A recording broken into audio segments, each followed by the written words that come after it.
Sa Davao Doc, sa mataglakang naami nagaatiman. Pag-atiman nagisaligan, gikan sa mga eksperto nga nagapalangga sama sa imong pamilya. Dili lang sa abilidad, nagahatag sab og kinasingkasing na pag-atiman. Maayong kalidad sa pag-atiman, tanan para sa imo. Kung diin na ay paglaom, mas dig-on ang pagsalig. Para sa Davao, para sa maayong panglawas o kinabuhi. Kay diri, sa Davao Doc, ang pag-atiman, gisaligan.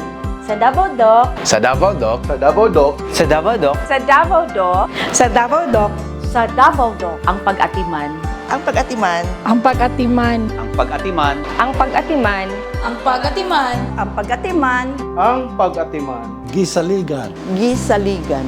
gisaligan, gisaligan. Gisaligan.